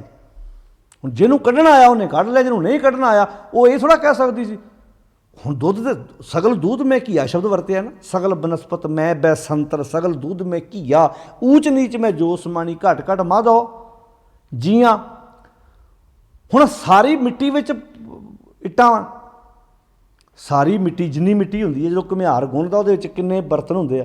ਕੱਢਣ ਵਾਲਾ ਕੱਢ ਲੈਂਦਾ, ਜਿਹਨੂੰ ਕੱਢਣੇ ਆਉਂਦੇ ਨੇ, ਜਿਹਨੂੰ ਨਹੀਂ ਕੱਢਣੇ ਆਉਂਦੇ ਉਹਦੇ ਵਾਸਤੇ ਮਿੱਟੀ ਹੋਰ ਕੱਖ ਵੀ ਨਹੀਂ ਹੈਗਾ। ਇੱਦਾਂ ਜਦੋਂ ਸ਼ਬਦ ਵਰਤੇ ਨਾ ਤੋਦੇ ਅੰਤਰ। ਹੁਣ ਮੰਨ ਲਓ ਉਹਨੂੰ ਦੁੱਧ ਨੂੰ ਜਾਗ ਨਾ ਲਾਉਣੀ ਆਉਂਦੀ ਵੀ, ਇੱਕ ਭਾਵੇਂ ਜਠਾਣੀ ਨੂੰ ਨਾ ਆਉਂਦੀ ਹੋਵੇ ਜਾਂ ਦਰਾਣੀ ਨੂੰ ਨਾ ਆਉਂਦੀ ਹੋਵੇ, ਉਹ ਕਸੂਰ ਦੂਜਿਆਂ ਦਾ ਕੱਢੀ ਜਾਵੇ ਵੀ ਵੇਖੋ ਜੀ ਇਹਨਾਂ ਦੇ ਦੁੱਧ ਵਿੱਚ ਘਿਓ ਨਿਕਲਿਆ, ਸਾਡੇ ਦੁੱਧ ਵਿੱਚ ਘਿਓ ਹੀ ਹੈ ਨਹੀਂ। ਉਹ ਕਹਿੰਦੀ ਭੈਣਾ ਗਲਤੀ ਮੰਨ ਲਾ ਵੀ ਦੁੱਧ 'ਚ ਘਿਓ ਹੈਗਾ, ਤੈਨੂੰ ਜਾਗ ਲਾਉਣੀ ਨਹੀਂ ਆਈ। ਨਹੀਂ ਸੀ ਆਉਂਦੀ ਮੈਨੂੰ ਪੁੱਛ ਲੈਂਦੀ ਮੇਰੇ ਕੋਲੋਂ, ਮੈਂ ਤੈਨੂੰ ਦੱਸ ਦਿੰਦੀ ਵੀ ਦੁੱਧ 'ਚ ਇੱਦਾਂ ਜਾਗ ਲਾਈ ਦੀ ਆ। ਹੁਣ ਇਹ ਗੱਲ ਬਾਣੀ 'ਚ ਸਤਿਗੁਰਾਂ ਨੇ ਲਿਖ ਦਿੱਤਾ ਕਿ ਸਗਲ ਬਨਸਪਤ ਮੈਂ ਬੈਸੰਤਰ, ਜਿਵੇਂ ਸਾਰੀ ਬਨਸਪਤੀ ਵਿੱਚ ਅੱਗ ਹੈ, ਸਗਲ ਦੁੱਧ ਮੈਂ ਘੀਆ, ਹਰ ਦੁੱਧ ਵਿੱਚ ਘਿਓ ਹੈਗਾ, ਊਚ ਨੀਚ ਮੈਂ ਜੋ ਸਮਾਣੀ, ਘਟ ਘਟ ਮਾਧੋ ਜੀਆਂ। ਹੁਣ ਤੋਦੇ ਅੰਤਰ, ਜਦੋਂ ਤੁਸੀਂ ਮੇਰੇ ਅੰਦਰ ਹੋ, ਹੁਣ ਅੰਦਰ ਤੇ ਸਾਰਿਆਂ ਦੇ ਹੀ ਆ। ਅੱਜ ਸੁਖੀ ਕਿਉਂ ਨਹੀਂ ਹੈਗੇ? ਕਿਉਂਕਿ ਅਸੀਂ ਆਪਣੇ ਅੰਦਰ ਨਾਲ ਸਾਂਝ ਨਹੀਂ ਪਾਈ। ਬਾਣੀ ਆਂਦੀ ਆ ਮਨ ਰੇ ਥਿਰ ਰਹੋ, ਅੱਜ ਥਿਰ ਨਹੀਂ ਹੈਗਾ। ਮਤ ਕਤ ਜਾਹੀ ਜਿਓ, ਬਾਹਰ ਢੂੰਡਤ ਬਹੁਤ ਦੁੱਖ ਪਾਵੇਂ, ਘਰ ਅੰਮ੍ਰਿਤ ਘਟ ਮਾਹੀ ਜਿਉ। ਕੁਚੱਜ ਪੁਣੇ ਤੋਂ ਸੁਚੱਜ ਪੁਣਾ ਤਾਂ ਇਹੋ ਹੀ ਸੀ ਨਾ, ਕੁਚੱਜੀ ਨੂੰ ਦਿਸਿਆ ਨਾ। ਪਹਿਲਾ ਸ਼ਬਦ ਕੁਚੱਜੀ ਹੈ ਨਾ। ਕੁਚੱਜੀ ਨੂੰ ਇਹ ਨਾ ਪਤਾ ਵੀ ਆ 2 ਕਿਲੋ ਦੁੱਧ ਵਿੱਚ ਦਹੀਂ ਹੈਗਾ ਵਾ। ਇੱਥੇ ਹੁਣ ਸੁਚੱਜ ਪੁਣਾ ਆ ਗਿਆ, ਇੱਥੇ ਪਤਾ ਲੱਗ ਗਿਆ ਵੀ ਦੁੱਧ ਵਿੱਚ ਦਹੀਂ ਹੈਗਾ, ਮੈਂ ਕੱਢ ਲੈਣਾ ਵਾ। ਆਹ 1 ਕਿਲੋ ਮੈਂ ਚਾਹ ਲਈ ਰੱਖ ਲਿਆ, ਆਹ ਅੱਧਾ ਕਿਲੋ 1.5 ਕਿਲੋ ਮੈਂ ਪੀਣ ਲਈ ਬੱਚਿਆਂ ਲਈ ਰੱਖ ਲਿਆ, ਆ ਬਾਕੀ ਲਈ ਮੈਂ ਦੁੱਧ ਨੂੰ ਜਾਗ ਲਾਤੀ ਆ। ਹੁਣ ਇੱਥੇ ਸ਼ਬਦ ਵਰਤਿਆ ਤੋਦੇ ਅੰਤਰ। ਹਾਂ ਸੁੱਖ ਵਸਾਂ, ਜੇ ਤੁਸੀਂ ਮੇਰੇ ਅੰਦਰ ਹੋ ਤਾਂ ਮੈਂ ਸੁਖੀ ਵਸਦੀ ਹਾਂ। ਤੂੰ ਅੰਤਰ ਸ਼ਾਬਾਸ਼ ਜੀਓ, ਜਦੋਂ ਤੁਸੀਂ ਮੇਰੇ ਅੰਦਰ ਹੁੰਦੇ ਹੋ ਤਾਂ ਮੈਨੂੰ ਸ਼ਾਬਾਸ਼ ਮਿਲਦੀ ਹੈ, ਮੇਰੀ ਸ਼ੋਭਾ ਹੁੰਦੀ ਆ। ਸ਼ੋਭਾ ਹੁਣ ਸਰੀਰ ਦੀ ਥੋੜ੍ਹਾ, ਸ਼ੋਭਾ ਪੈਦਾ ਹੋਏ ਗੁਣ ਦੀ ਆ। ਸ਼ੋਭਾ ਪੈਦਾ ਹੋਏ ਗੁਣ ਦੀ ਆ। ਹੁਣ ਆਪੇ ਸੁਚੱਜਪੁਣਾ ਆ ਗਿਆ ਨਾ, ਇਹ ਸੁਚੱਜੀ ਹੈ। ਪਹਿਲਾਂ ਕੁਚੱਜੀ ਸੀ, ਹੁਣ ਸੁਚੱਜੀ ਆ। ਹੁਣ ਇਹ ਤੋਂ ਬਾਅਦ ਗੁਣਵੰਤੀ, ਫੇਰ ਲਾਵਾਂ ਹੋਣੀਆਂ। ਹੁਣ ਅਸੀਂ ਆਪਣੇ ਦਵਦਾ ਪੁੱਤ ਨਾ ਆਖੇ ਲੱਗਦਾ ਹੋਵਾ, ਧੀ ਨਾ ਆਖੇ ਲੱਗਦੀ ਹੋ, ਆਪਾਂ ਕਹਿੰਦੇ ਇਹਨੂੰ ਵਿਆਹ ਦਿਓ ਅਤੇ ਭਾਰ ਪਾ ਦਿਓ, ਭਾਰ ਪਾ ਦਿਓ, ਆਪੇ ਸਹੀ ਹੋ ਜਾਣਾ। ਨਹੀਂ ਨਹੀਂ ਨਹੀਂ ਨਹੀਂ, ਟ੍ਰੇਨਿੰਗ ਦੇਣੀ ਪੈਣੀ ਹੈ, ਪ੍ਰੈਕਟਿਸ ਕਰਾਉਣੀ ਪੈਣੀ ਹੈ, ਪਰਿਵਾਰਾਂ 'ਚ ਦੱਸਣਾ ਪੈਣਾ ਵੀ ਰਹਿਣਾ ਕਿੱਦਾਂ, ਸਲੀਕਾ ਤਰੀਕਾ ਦੱਸਣਾ ਪੈਣਾ। ਨਹੀਂ ਤਾਂ 10-10 ਸਾਲ ਬਾਅਦ ਜਾ ਕੇ ਵੀ ਡਿਵੋਰਸ ਹੋ ਜਾਂਦੇ ਆ। ਪੁੱਤ ਵਿਆਹੁਣ ਵਾਲੇ ਹੋ ਗਏ ਤਾਂ ਵੀ ਨਹੀਂ ਕਈਆਂ ਦੀ ਬਣਦੀ, ਤਲਾਕ ਤੱਕ ਨੌਬਤ ਪਹੁੰਚ ਜਾਂਦੀ ਆ, ਕਿਉਂਕਿ ਅਸੀਂ ਗੁਣ ਨਹੀਂ ਸਿੱਖ ਪਾਏ। ਹੁਣ ਪਾਤਸ਼ਾਹ ਜੀ ਕਹਿੰਦੇ ਤੋਦੇ ਅੰਤਰ ਹਾਂ ਸੁੱਖ ਵਸਾਂ ਤੂੰ ਅੰਤਰ। ਸ਼ਾਬਾਸ਼ ਜੀ, ਜਦੋਂ ਤੁਸੀਂ ਮੇਰੇ ਅੰਦਰ ਹੁੰਦੇ ਆ ਨਾ, ਤਦੋਂ ਮੈਨੂੰ ਸ਼ਾਬਾਸ਼ ਮਿਲਦੀ ਹੈ। ਅੰਦਰ ਤੇ ਹਰ ਵਕਤ ਆ, ਜਦੋਂ ਮੈਂ ਤੁਹਾਡੇ ਨਾਲ ਸਾਂਝ ਪਾਉਂਦੀ ਹਾਂ ਫਿਰ ਮੇਰੀ ਸ਼ੋਭਾ ਹੁੰਦੀ ਆ, ਸ਼ਾਬਾਸ਼ ਮਿਲਦੀ ਹੈ। ਭਾਣੇ ਤਖਤ ਵਡਾਈਆਂ, ਭਾਣੇ ਦਾ ਅਰਥ ਕੀ ਹੈ? ਹੁਕਮ। ਜਿਹੜਾ ਹੁਣ ਭਾਣਾ ਹੁਕਮ ਸਾਰਿਆਂ 'ਤੇ ਲਾਗੂ ਆ। ਜਿਹੜਾ ਉਹਦੇ ਭਾਣੇ 'ਚ ਤੁਰਦਾ ਵਾ, ਜਿਹੜਾ ਉਹਦੀ ਰਜਾ ਦੀ ਪਾਲਣਾ ਕਰਦਾ, ਉਹ ਤਖਤ ਵਡਿਆਈਆਂ। ਉਹ ਤਖਤ ਉੱਤੇ ਭਾਵ ਉਹਨੂੰ ਸ਼ੋਭਾ ਮਿਲਦੀ ਹੈ, ਉਹਦੀ ਸਤਿਕਾਰ ਹੁੰਦਾ, ਉਹਦੀ ਇੱਜ਼ਤ ਹੁੰਦੀ ਹੈ। ਉਹ ਆਪਣੇ ਹਿਰਦੇ ਰੂਪੀ ਤਖਤ ਉੱਤੇ ਇੱਜ਼ਤ ਵਡਿਆਈਆਂ ਮਾਣ ਪ੍ਰਾਪਤ ਕਰਦਾ। ਫਿਰ ਭਾਣੇ ਤਖਤ ਵਡਾਈਆਂ, ਭਾਣੇ ਭੀਖ ਉਦਾਸ ਜੀਓ। ਅਤੇ ਜਿਹੜਾ ਭਾਣੇ 'ਚ ਨਹੀਂ ਤੁਰਦਾ, ਇਹ ਨਿਯਮ ਆ ਨਾ ਵੀ ਦੱਦੇ ਦੋਸ਼ ਨਾ ਦਿਓ ਕਿਸੇ ਦੋਸ਼ ਕਰਮਾ ਆਪਣੇ, ਜੋ ਮੈਂ ਕੀਆ ਸੋ ਮੈਂ ਪਾਇਆ ਦੋਸ਼ ਨਾ ਦੀਜੈ ਆਵਰਜਨਾ। ਇਹ ਨਿਯਮ ਆ ਮਾਲਕ ਦਾ। ਜੋ ਬੀਜੇਗਾ ਵੱਢਣਾ ਪੈਣਾ। ਇੱਥੇ ਕਹਤਾ ਭਾਣੇ ਭੀਖ ਉਦਾਸ ਜੀਓ, ਜਿਹੜਾ ਭਾਣੇ 'ਚ ਨਹੀਂ ਤੁਰਦਾ ਉਹ ਭੀਖ ਦਰ ਦਰ ਤੇ ਭੀਖ ਮੰਗਦਾ ਫਿਰਦਾ, ਉਹ ਧਿਰ ਧਿਰ ਦੀ ਮੁਥਾਜੀ ਕਰਦਾ, ਕੱਲਾ ਕੱਲਾ ਵਕਾਰ ਉਹਨੂੰ ਰੋੜਦਾ, ਫਿਰ ਕੱਲਾ ਕੱਲਾ ਵਕਾਰ ਉਹਨੂੰ ਆਪਣੀਆਂ ਉਂਗਲਾਂ 'ਤੇ ਨਚਾਉਂਦਾ, ਭੀਖ ਮੰਗਾਉਂਦਾ ਉਹਦੇ ਕੋਲੋਂ। ਭੀਖ ਨਹੀਂ ਮੰਗਾਉਂਦਾ, ਕਾਂ ਵਾਸ਼ਨਾ 'ਚ ਵੱਜਾ ਬੰਦਾ ਭੀਖ ਮੰਗਦਾ ਕਿ ਨਹੀਂ ਮੰਗਦਾ? ਉਹਦੀਆਂ ਅੱਖਾਂ ਸਾਰੀ ਜ਼ਿੰਦਗੀ ਭੀਖ ਹੀ ਮੰਗਦੀਆਂ ਰਹਿੰਦੀਆਂ, ਕਦੇ ਉੱਥੇ ਮਾੜਾ ਵੇਖ, ਕਦੇ ਉੱਥੇ ਮਾੜਾ ਵੇਖ, ਲਾਲਚ ਵਿੱਚ ਪਿਆ ਹੋਇਆ ਬੰਦਾ ਭੀਖ ਮੰਗਦਾ ਕਿ ਨਹੀਂ ਮੰਗਦਾ? ਅੱਛਾ, ਜਿਹੜਾ ਬੰਦਾ ਪਾਟੇ ਕੱਪੜੇ ਪਾ ਕੇ ਕਿਸੇ ਬੱਸ ਟ੍ਰੇਨ 'ਚ ਚੜ੍ਹ ਜਾਂਦਾ, ਆਪਾਂ ਕਹਿੰਦੇ ਭਿਖਾਰੀ ਆ। ਜਿਹੜਾ ਸੂਟ ਬੂਟ ਪਾ ਕੇ, ਪੈਂਟ ਕੋਟ ਪਾ ਕੇ, 50,000 ਦੇ ਕੱਪੜੇ ਤਨ 'ਤੇ ਪਾ ਕੇ, ਉਹ ਆਪਾਂ ਨੂੰ ਭਿਖਾਰੀ ਲੱਗਦਾ ਨੇ। ਜਿਹੜਾ ਕਹਿੰਦਾ ਇੰਨੇ ਪੈਸੇ ਦਿਓਗੇ ਤਾਂ ਤੁਹਾਡਾ ਕੰਮ ਕਰਨਾ, ਉਹਦੀ ਉਹ ਲਾਲਚਵਸ ਹੋ ਕੇ ਭੀਖ ਮੰਗ ਰਿਹਾ ਕਿ ਨਹੀਂ ਮੰਗ ਰਿਹਾ? ਕਿਉਂਕਿ ਭਾਣੇ ਰਜਾ ਵਿੱਚ ਇੱਕ ਰਜਾ ਦੀ ਪਾਲਣਾ ਨਾ ਕਰਕੇ ਭੀਖ ਉਦਾਸ। ਫਿਰ ਵੇਖੋ, ਭੀਖ ਤੇ ਮੰਗੀ ਪਰ ਉਦਾਸੀ ਜ਼ਿੰਦਗੀ 'ਚੋਂ ਫੇਰ ਨਹੀਂ ਗਈ। ਉਦਾਸ ਸਦਾ ਛਾਈ ਹੋਈ ਉਹਦੇ ਜੀਵਨ ਦੇ ਵਿੱਚ ਸਦਾ ਹੀ, ਕਿਉਂਕਿ ਉਦੋਂ ਸਾਏ ਕਿਆ ਨਿਸ਼ਾਨੀ ਹੈ ਨਾ, ਤੋਟ ਨਾ ਆਵੇ ਅੰਨੀ। ਦੁਨਿਆਵੀ ਉਦਮ ਦੀ ਇਹੋ ਨਿਸ਼ਾਨੀ ਵੀ ਧਨ ਪਦਾਰਥ ਦੀ ਕਮੀ ਨਹੀਂ ਹੋਣੀ, ਪਰ ਉਦੋਂ ਸੀ ਘਰੇ ਹੀ ਉੱਠੀ। ਦੁਨਿਆਵੀ ਧਨ ਪਦਾਰਥ ਨਾਲ ਬਾਹਰ ਦੇ ਦੁਨਿਆਵੀ ਉਦਮ ਨਾਲ ਬਾਹਰ ਦੇ ਧਨ ਪਦਾਰਥਾਂ ਦੀ ਕੋਈ ਕਮੀ ਨਹੀਂ ਆਏਗੀ, ਪਰ ਜ਼ਰੂਰੀ ਨਹੀਂ ਵੀ ਅੰਦਰ ਦੀ ਉਦਾਸੀ ਵੀ ਮੁੱਕ ਜਾਏ। ਉਦਾਸੀ ਜੀਵਨ 'ਚ ਫਿਰ ਵੀ ਛਾਈ ਰਹੇਗੀ, ਕਿਉਂਕਿ ਜਿਹੜੇ ਅੰਦਰ ਦੇ ਗਿਆਨ ਦੇ ਕਰਮ ਦੇ ਨਾ, ਉਹਨੇ ਸੱਤੀ ਰੰਨੀ ਘਰੇ ਸਿਆਪਾ ਪਾ ਕੇ ਬੈਠੇ ਆ। ਉੱਤੇ ਰੋਵਣ ਕੂੜੀ ਕੰਮੀ ਵਾਲੀ ਗੱਲ ਹੋਈ ਪਈ ਆ ਵੀ ਅੰਦਰ ਧਮਚੜ ਮਚਿਆ ਪਿਆ, ਅੰਦਰ ਕੁਚੱਜਪੁਣਾ ਸੀ ਨਾ। ਹੁਣ ਇੱਥੇ ਕਹਿਤਾ ਭਾਣੇ ਭੀਖ ਉਦਾਸ ਜੀਓ, ਭਾਣੇ ਵਿੱਚ ਨਾ ਤੁਰ ਕੇ ਭੀਖ ਦਰ ਦਰ ਦੀ ਮੁਥਾਜੀ, ਜੀਵਨ ਉਦਾਸੀ ਨਾਲ ਭਰਿਆ ਪਿਆ। ਭਾਣੇ ਥਾਲ ਸਿਰ ਸਰਵ ਹੈ। ਇੱਕ ਉਹ ਵਿਅਕਤੀ ਜਿਹੜਾ ਭਾਣੇ ਵਿੱਚ ਤੁਰ ਕੇ ਥਾਲ ਉੱਚਾ ਥਾਂ ਹੁੰਦਾ, ਥਾਲ ਜਿਹਨੂੰ ਆਪਾਂ ਉੱਚਾ ਕਹਿੰਦੇ, ਸਿਰ ਉਹਦੇ ਉੱਪਰ ਕਹਿੰਦੇ ਸਰਵ ਹੈ, ਸਰੋਵਰ ਵਹਿਣ ਲੱਗ ਪਿਆ, ਸਮੁੰਦਰ ਭਾਵ ਸਰੋਵਰ ਸੋਹਣੀ ਝੀਲ ਬਣ ਗਈ। ਕਹਿਣ ਲੱਗੇ ਕਮਲ ਫੁੱਲੇ ਆਕਾਸ਼ ਜੀਓ, ਭਾਵ ਜਿਹੜਾ ਹਿਰਦਾ ਥਲ ਬਣਿਆ ਪਿਆ ਸੀ ਨਾ, ਜਿਵੇਂ ਫਰੀਦਾ ਗਰਭ ਜਿੰਨਾ ਵਡਿਆਈਆਂ, ਥਲ ਜੋਬਨ ਧਨ ਜੋਬਨ ਆਗਾ, ਖਾਲੀ ਚੱਲੇ ਧਨੀ ਸਿਓ ਟਿੱਬੇ ਜਿਉਂ ਮੀਂਹਾਂ। ਜਦੋਂ ਅਸੀਂ ਗੁਰੂ ਅਰਜਨ ਸਾਹਿਬ ਦਾ ਵਾਕ ਪੜ੍ਹਦੇ ਹਾਂ ਨਾ, ਉੱਥੇ ਸ਼ਬਦ ਬਹੁਤ ਪਿਆਰੇ ਵਰਤੇ ਨੇ। ਦੀਸਤ ਮਾਸ ਨ ਖਾਏ ਬਲਾਈ, ਮਹਾਂ ਕਸ਼ਾਬ ਸੁਰੀ ਛਟ ਪਾਈ, ਕਰਨੇ ਹਾਰ ਪ੍ਰਭ ਹਿਰਦੇ ਬੂਠਾ, ਫਾਥੀ ਮਛਲੀ ਕਾ ਜਾਲਾ ਟੂਟਾ, ਸੂਕੇ ਕਾਸ਼ਟ ਹਰੇ ਚਲੂਲ ਉੱਚੇ ਥਲ, ਫੂਲੇ ਕਮਲ ਨੂੰ ਉੱਚਾ ਥਲ ਕਹਿੰਦੇ ਨੇ, ਉੱਚੇ ਥਾਂ ਨੂੰ। ਜਿਹੜਾ ਹੰਕਾਰ ਨਾਲ ਉੱਤੇ ਥਲ ਬਣਿਆ ਸੀ ਨਾ, ਉੱਥੇ ਉਹਨਾਂ ਦੇ ਭਾਣੇ 'ਚ ਤੁਰ ਕੇ ਨਾ, ਉੱਤੇ ਸੋਹਣੇ ਸੋਹਣੇ ਗੁਣਾਂ ਦੇ ਕਮਲ ਫੁੱਲ ਖਿੜ ਪਏ। ਆਕਾਸ਼ ਉੱਚਾ ਹੁੰਦਾ ਅਤੇ ਕਮਲ ਫੁੱਲ ਵੀ ਉੱਚਾ ਹੋ ਕੇ ਫਿਰ ਚਿੱਕੜ ਤੋਂ ਤਾਂ ਹੋ ਕੇ ਖਿੜਦਾ ਨਾ। ਅੰਦਰ ਸੋਹਣੇ ਕਮਲ ਫੁੱਲ ਖਿੜ ਪਏ, ਅੰਦਰ ਬਸੰਤ ਆ ਗਈ ਆ, ਅੰਦਰ ਖੇੜਾ ਆ ਗਿਆ ਜ਼ਿੰਦਗੀ 'ਚ। ਭਾਣੇ ਥਾਲ ਸਿਰ ਸਰ ਵਹਿ, ਕਿਉਂਕਿ ਸੁਚੱਜਪੁਣਾ ਆ ਗਿਆ ਨਾ। ਹੁਣ ਕਮਲ ਫੁੱਲੇ, ਹੁਣ ਕਮਲ ਫੁੱਲ ਗਿਆ, ਅੰਦਰ ਕਮਲ ਫੁੱਲ ਖਿੜ ਗਏ। ਆਕਾਸ਼ ਜੀ, ਆਕਾਸ਼ ਉੱਚਾ ਜਿਵੇਂ ਆਪਾਂ ਕਿਹਾ ਸੀ। ਹੁਣ ਇੱਥੇ ਬਾਣੀ 'ਚ ਸਭ ਤੋਂ ਉੱਚਾ ਕਿਹਾ ਆਕਾਸ਼ ਨੂੰ, ਅਤੇ ਇਸ ਬ੍ਰੇਨ ਨੂੰ ਵੀ ਬਾਣੀ 'ਚ ਗਗਨ ਅਤੇ ਆਕਾਸ਼ ਆ ਗਿਆ। ਇੱਥੇ ਫਿਰ ਹੁਣ ਕਮਲ ਫੁੱਲ ਖਿੜ ਗਏ, ਅੰਦਰ ਗੁਣਾਂ ਦੇ ਕਮਲ ਫੁੱਲ ਖਿੜੇ ਆ। ਅਤੇ ਅੱਗੇ ਹੰਕਾਰ ਕਰਕੇ ਖਿੜਦੇ ਨਹੀਂ ਸੀ ਅੰਦਰ, ਅੱਗੇ ਇੱਕ ਬੂੰਦ ਪਾਣੀ ਦੀ ਖਲੋਂਦੀ ਨਹੀਂ ਸੀ ਉੱਤੇ। ਹੁਣ ਉਲਟਾ ਹੋ ਗਿਆ ਕੰਮ। ਭਾਣੇ ਥਲ ਸਿਰ ਸਰਵ ਹੈ, ਕਮਲ ਫੁੱਲੇ ਆਕਾਸ਼ ਜੀਓ, ਭਾਣੇ ਭਵ ਜਲ ਲੰਘੀ ਹੈ। ਇੱਕ ਉਹ ਵਿਅਕਤੀ ਜਿਹੜਾ ਭਾਣੇ 'ਚ ਤੁਰ ਕੇ ਭਵ ਜਲ ਨੂੰ ਲੰਘ ਗਿਆ, ਉਹ ਇਸ ਭਵ ਜਲ ਨੂੰ ਪਾਰ ਕਰ ਗਿਆ, ਬੁਰਿਆਂ ਕੰਮਾਂ ਤੋਂ ਬਚ ਗਿਆ। ਅਤੇ ਭਾਣੇ ਮੰਝ ਭਰਿਆ ਜੀਓ, ਇੱਕ ਉਹ ਸੀ ਜਿਹੜਾ ਭਾਣੇ ਵਿੱਚ ਨਾ ਤੁਰ ਕੇ ਇਸ ਮੰਝ ਦੇ ਵਿੱਚ ਹੀ ਮੈਲ ਨਾ ਭਰਿਆ, ਆਪਣੀ ਜ਼ਿੰਦਗੀ ਤਬਾਹ ਕਰ ਗਿਆ। ਆਪਾਂ ਪੜ੍ਹਦੇ ਇਹ ਜਗ ਸੱਚੇ ਕੀ ਹੈ ਕੋਠੜੀ, ਸੱਚੇ ਕਾ ਵਿੱਚ ਵਾਸ। ਆਪਾਂ ਆਸਾ ਕੀ ਵਾਰ 'ਚ ਪੜ੍ਹ ਆਏ ਹਾਂ, ਇਹ ਜਗ ਸੱਚੇ ਕੀ ਹੈ ਕੋਠੜੀ, ਸੱਚੇ ਕਾ ਵਿੱਚ ਵਾਸ। ਇੱਕ ਨਾ ਹੁਕਮ ਸਮਾਇਲ ਹੈ, ਇੱਕ ਉਹ ਸੀ ਜਿਹੜੇ ਹੁਕਮ ਦੇ ਵਿੱਚ ਤੁਰ ਕੇ ਸੱਚ ਵਿੱਚ ਲੀਨ ਹੋ ਗਏ। ਇੱਕ ਨਾ ਹੁਕਮੇ ਕਰੇ ਵਿਨਾਸ਼, ਇੱਕ ਉਹ ਸੀ ਜਿਹਨਾਂ ਹੁਕਮ ਦੀ ਪਾਲਣਾ ਨਹੀਂ ਸੀ ਕੀਤੀ ਅਤੇ ਵਿਨਾਸ਼ ਹੋ ਗਏ।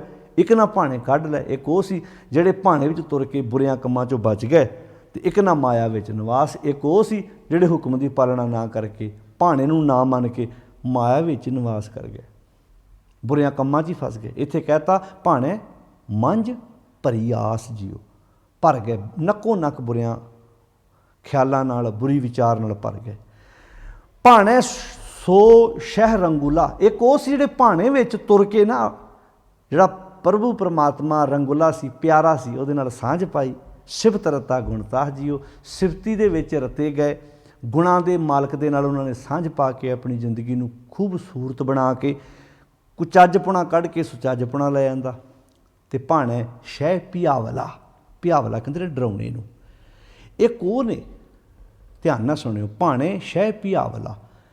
ਭਾਣੇ ਵਿੱਚ ਜਦੋਂ ਮਨੁੱਖ ਜ਼ਿੰਦਗੀ ਜਿਉਂਦਾ ਹੈ ਤੇ ਕਈ ਬੰਦੇ ਐਸੇ ਜਿਹੜੇ ਭਾਣੇ ਵਿੱਚ ਤੁਰ ਕੇ, ਇੱਕ ਤੇ ਜਿਹੜਾ ਭਾਣੇ ਵਿੱਚ ਤੁਰਦਾ ਉਹਨੂੰ ਆਪਣਾ ਪ੍ਰੀਤਮ ਰੰਗੀਲਾ ਲੱਗਦਾ, ਤੇ ਸ਼ਬਦ ਵਰਤਿਆ ਭਾਣੇ ਸੋ ਸ਼ਹਿ ਰੰਗੂਲਾ। ਰੰਗੂਲਾ ਮੀਨਿੰਗ ਪਿਆਰਾ, ਰੰਗੀਲਾ ਬਹੁਤ ਪਿਆਰਾ ਲੱਗਦਾ।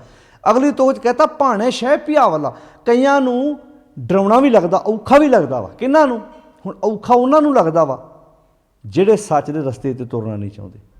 ਉਹਨਾਂ ਨੂੰ ਸੱਚ ਕੌੜਾ ਲੱਗਦਾ। ਹੁਣ ਵੇਖੋ, ਇੱਕੇ ਸ਼ਬਦ 'ਚ ਦੋ ਪਾਤਰ ਬਣਾਏ ਮਹਾਰਾਜ ਨੇ। ਇੱਕ ਉਹ ਆ ਜਿਹੜੇ ਭਾਣੇ ਤੁਰ ਕੇ ਉਹਨਾਂ ਨੂੰ ਸ਼ਹਿ ਰੰਗੀਲਾ ਲੱਗਦਾ, ਇੱਕ ਉਹ ਆ ਜਿਹਨੂੰ ਪਿਆਵਲਾ। ਪਿਆਵਲਾ ਕਹਿੰਦੇ ਡਰਾਉਣਾ।